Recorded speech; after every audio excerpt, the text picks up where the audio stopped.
Hello everyone, कैसे हैं आप सब। उम्मीद करता हूं कि आपकी पढ़ाई बेहतरीन चल रही होगी, आपका स्वास्थ्य भी बढ़िया होगा। जैसे जैसे समय बीतता जा रहा है, जैसे जैसे दिन बीतते जा रहे हैं, आपका एग्ज़ाम बहुत करीब आता जा रहा है। अब ये सीरीज़ जो कि ARO को ध्यान में रख के स्टार्ट की गई थी, अब ये अपने अंतिम पड़ाव में है। अब यहाँ से आपकी तैयारी पूरी होती नज़र आ रही है और आप बढ़िया रेस्पॉन्स भी देते हैं। तो अब यहाँ पर कुछ और एपिसोड्स आएंगे हमारे, जो कि 100 एपिसोड तक रहेगा। 100 एपिसोड के बाद हम लोग पूरा का पूरा टेस्ट लगाया करेंगे, जो पूरा फुल लेंथ टेस्ट रहेगा 3 घंटे का। आप उसे ज्वाइन कीजिएगा और उसमें अपनी जो तैयारी है उसको दिखाइएगा, ठीक है। अब बिना कुछ देरी किए हुए पहला क्वेश्चन लगाते हैं। पहला क्वेश्चन क्या कह रहा है? मुद्रा अविस्मृति के संदर्भ में निम्नलिखित कथनों पर विचार करें। आपको बताना है कि कौन सा कथन सही है। क्लियर? तो पहला पॉइंट बोल रहा है कि इसमें वस्तुओं और सेवाओं की कीमतें अपने सामान्य स्तर से घटने लगती हैं। किसमें बोल रहा है? मुद्रा अविस्मृति के बारे में बोल रहा है, ये आपको ध्यान रखना है। दूसरा, इस स्थिति में आपूर्ति मांग से अधिक हो जाती है। क्या बोल रहा है? कि आपूर्ति मांग से अधिक हो जाती है। ये इस पूरी कंडीशन में दिखाई देता है। आपको सही उत्तर का चुनाव करना है और बताना है कि कौन सा सही है। 1 और 2, केवल 2, ना तो 1 ना 2, है ना। तो जल्दी से बताएं कौन सा इसका सही आंसर होगा। मुद्रास्फीति के बारे में आपने पढ़ रखा होगा। अब इसमें क्वेश्चन ध्यान रखिएगा, इसमें क्या बोल रहा है? मुद्रा अविस्मृति के बारे में बोल रहा है, तो ये चीज़ आपको ध्यान रखनी है, ठीक है। चलिए, अब जब हम मुद्रा अविस्मृति के बारे में पढ़ते हैं तो ये दोनों ही पॉइंट आपको सही नज़र आएंगे कि इसमें वस्तुएं और सेवाओं की जो कीमतें होती हैं वो अपने सामान्य जो स्तर है उससे घटने लगती हैं, उससे कम हो जाती हैं। तो पहला पॉइंट एकदम सही है। दूसरा, इस स्थिति में जो आपूर्ति मांग है जो आपूर्ति है वो मांग से अधिक हो जाती है, ये भी आपको ध्यान रखना है, ये भी एकदम सही है। तो दोनों ही सही हैं, इसका मतलब ऑप्शन नंबर 1 इसका सही आंसर होगा। ए जिन्होंने दिया होगा वो एकदम सही आंसर दे चुके हैं। क्लियर है ये बात? तो यहाँ पर अब थोड़ा सा बात करते हैं मुद्रा अविस्मृति के बारे में, जिसको हम मुद्रा संकुचन भी कहते हैं। इसी को हम मुद्रा संकुचन कहते हैं, डिफ्लेशन इसी को कहा जाता है। ये आपने पढ़ रखे होंगे, तीनों टर्म आपने सुन रखे होंगे। यहाँ पर मुद्रास्फीति जब आप देखेंगे उसे सर्वथा विपरीत होता है। ये बात आपको ध्यान रखनी है। मुद्रास्फीति के ये एकदम विपरीत होता है। जब वस्तुएं और सेवाओं की कीमतें अपने सामान्य स्तर से घटने लगती हैं तो इसे हम मुद्रा अविस्मृति कहते हैं। जब आपको ये पॉइंट समझ में आ जाएगा कि मुद्रास्फीति और मुद्रा अविस्मृति एकदम विपरीत हैं तो यह आपको क्लियर हो जाएगा। वास्तव में इस स्थिति में आपूर्ति मांग से अधिक होती है। यह स्थिति मंदी के कारण होती है। तो किसके कारण होती है भाई? मंदी के कारण होती है। इसी वजह से हम इसे मुद्रा संकुचन भी कह रहे होते हैं। क्या कह रहे होते हैं भाई? मुद्रा का संकुचन हो जाना। फिर प्रोफेसर पीगू के अनुसार मुद्रा संकुचन के 2 लक्षण होते हैं। उत्पादन में वृद्धि मुद्रा की मात्रा से अधिक होती है। दूसरा, वस्तुओं और सेवाओं के मूल्य में गिरावट आती है। तो ये पॉइंट दोनों याद रखिएगा। अकॉर्डिंग टू प्रोफेसर पीगू इन्होंने ये कहा था। क्लियर है? चलिए अगले क्वेश्चन पे चलते हैं। अगला क्वेश्चन है आपका, एक तरफ अभिकथन दे रखा है और दूसरा कारण दे रखा है। अभिकथन में एक पॉइंट लिखा हुआ है कि मृदा में उपस्थित जो जीवाणु है वो नीले हरे शैवाल वायुमंडलीय नाइट्रोजन का स्थिरीकरण करते हैं और फिर उसको नाइट्रोजन यौगिकों में परिवर्तित कर देते हैं। ठीक है, बिल्कुल सही बात है भाई, है ना। कारण क्या है? पौधे एवं जंतु वायुमंडलीय नाइट्रोजन का उपयोग प्रत्यक्ष रूप से करते हैं। तो ये बात गलत हो जाएगी भाई, है ना। कारण इसका गलत है, ये आपका सही है। तो आपका ए सही, आर गलत। ये कहाँ लिखा हुआ है? डी में लिखा हुआ है। कहाँ पे लिखा हुआ है भाई? डी में लिखा हुआ है। ये बात आपको ध्यान रखनी है। क्लियर? तो जितनों ने भी डी आंसर दिया है वो एकदम सही होंगे। और देख लेते हैं। देखिए बिल्कुल सही है डी ऑप्शन। नाइट्रोजन जो चक्र है, जो नाइट्रोजन साइकिल है, वो आपको ध्यान रखनी है। हमारे वायुमंडल में 78% नाइट्रोजन गैस है। नाइट्रोजन सभी सजीवों का आवश्यक एक संगठक है, जो प्रोटीन, पर्णहरित जो क्लोरोफिल्स होते हैं, जो आपका न्यूक्लिक एसिड होता है एवं विटामिन जो होते हैं उसमें उपस्थित होता है। पौधे जंतु वायुमंडलीय नाइट्रोजन का उपयोग सीधे नहीं कर सकते। वहाँ पे प्रत्यक्ष लिखा हुआ था और यहाँ पे क्या लिखा हुआ है, सीधे नहीं कर सकते। इसी वजह से सेकंड पॉइंट आपका गलत हो गया था। मृदा में उपस्थित जीवाणु व नीले हरे शैवाल वायुमंडलीय नाइट्रोजन का पहले स्थिरीकरण करते हैं, फिर नाइट्रोजन यौगिकों में उसे चेंज कर देते हैं।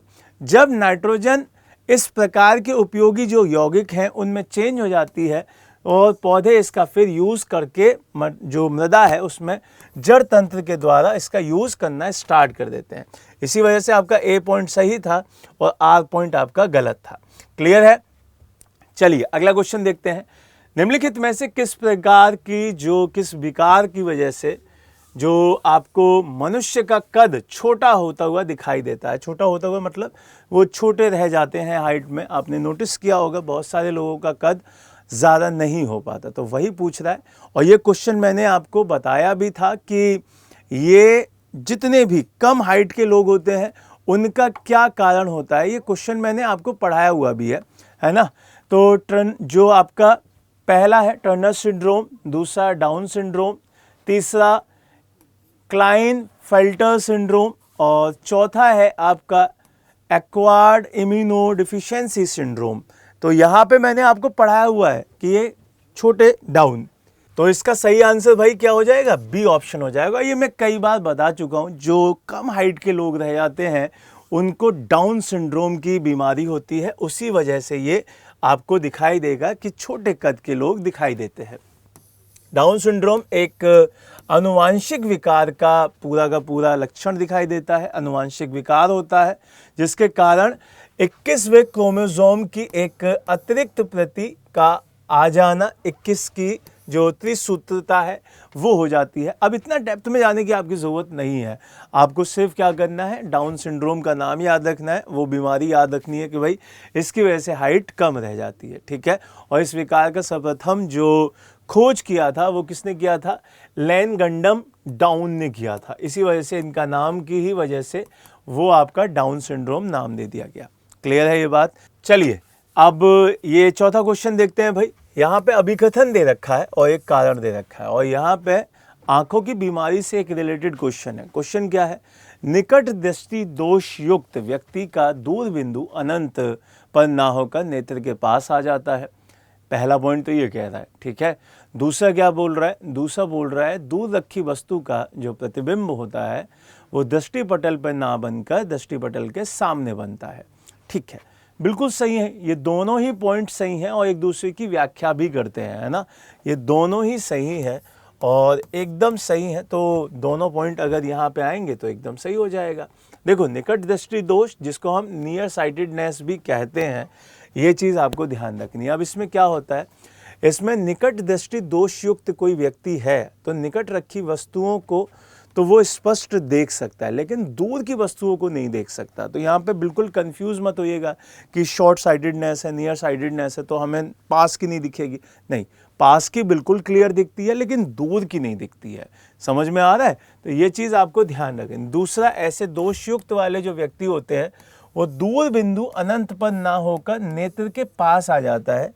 ऐसा व्यक्ति कुछ मीटर दूर रखी वस्तुओं को ही सुस्पष्ट देख पाते हैं, क्योंकि निकट दृष्टि दोषयुक्त नेत्र में किसी दूर रखी वस्तु का प्रतिबिंब दृष्टि पर मतलब रेटिना पर ना बनकर उससे सामने बन जाता है। तो यही बात आपको याद रखनी थी। क्लियर?